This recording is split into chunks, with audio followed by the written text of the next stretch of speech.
Halo semuanya, perkenalkan nama saya Faris.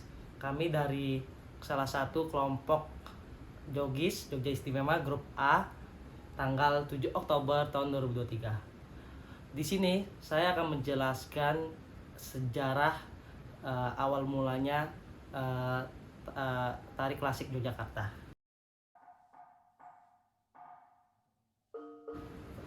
Tari klasik Yogyakarta adalah tarian khas dari Yogyakarta yang masih dilestarikan hingga sekarang.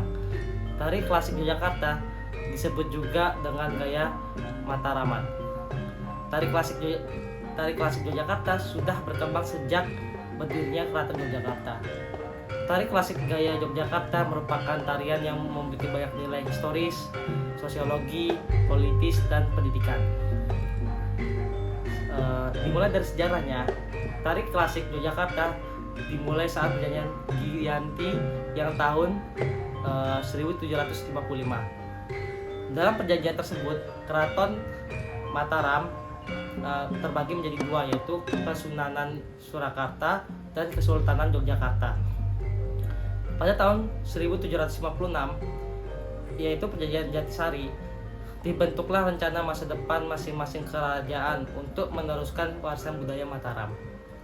Dan dalam pembentukan rencana tersebut, Kesunanan Surakarta cenderung mengembangkan tari dengan corak baru, sedangkan Kesultanan Yogyakarta memilih melestarikan dalam tari klasik yang sudah ada.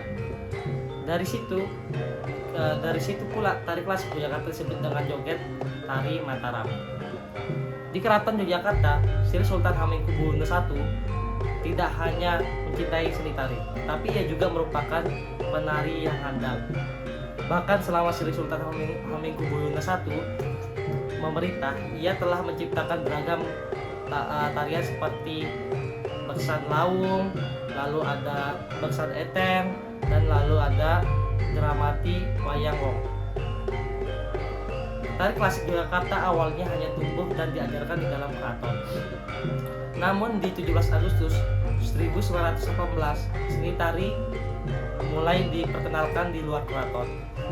Pada saat itu dimulai dengan mendirinya perkumpulan Frida Beksa Wirama. Perkumpulan tersebut didirikan oleh dua putra Sri Sultan Hamengkubuwono VII dan mendapat restu dari Sultan itu sendiri. Dalam perkembangannya, tari klasik Yogyakarta mencapai puncak di mana Sri Sultan Hamengkubuwono ke-8.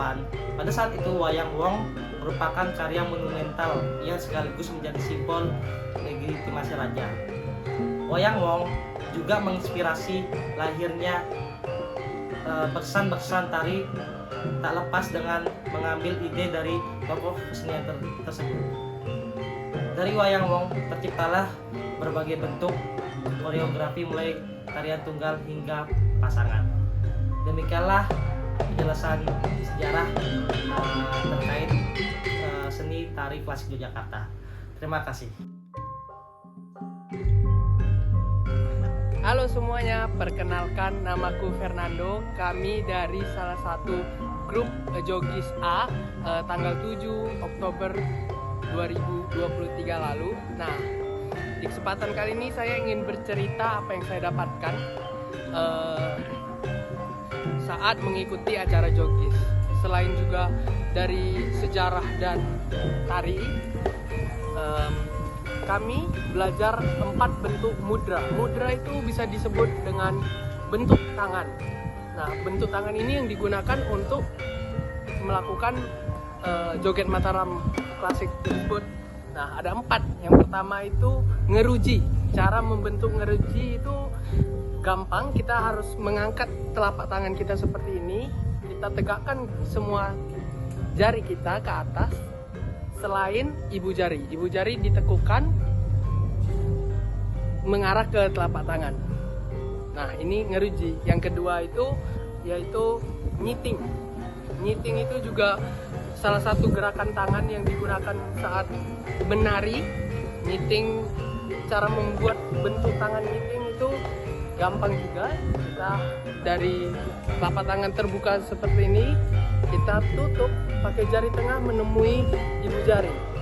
Nah, dan ditekukan seperti sini aja. Ini disebut nyiting, bisa digunakan dalam tarian seperti ini. Nah, yang ketiga itu yaitu nyerumpit.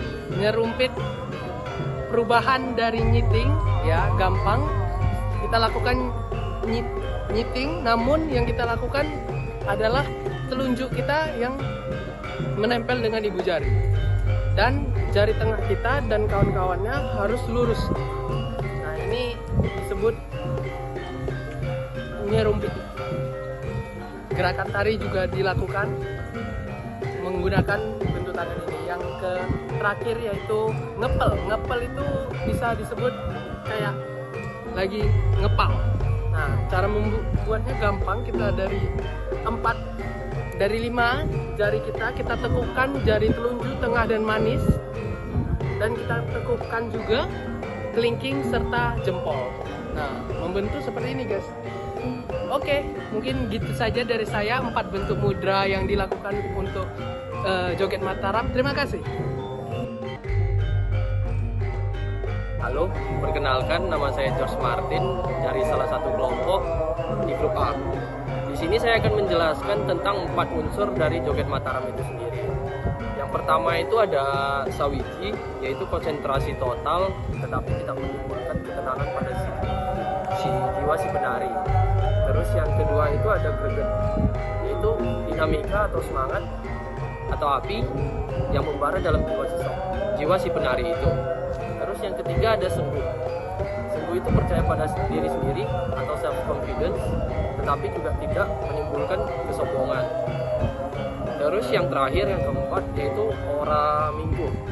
Ora minggu itu artinya pantang mundur, yaitu suatu keteguhan hati, berarti itu kesetiaan dan keberanian untuk menghadapi situasi yang bagaimanapun dengan pengorbanan.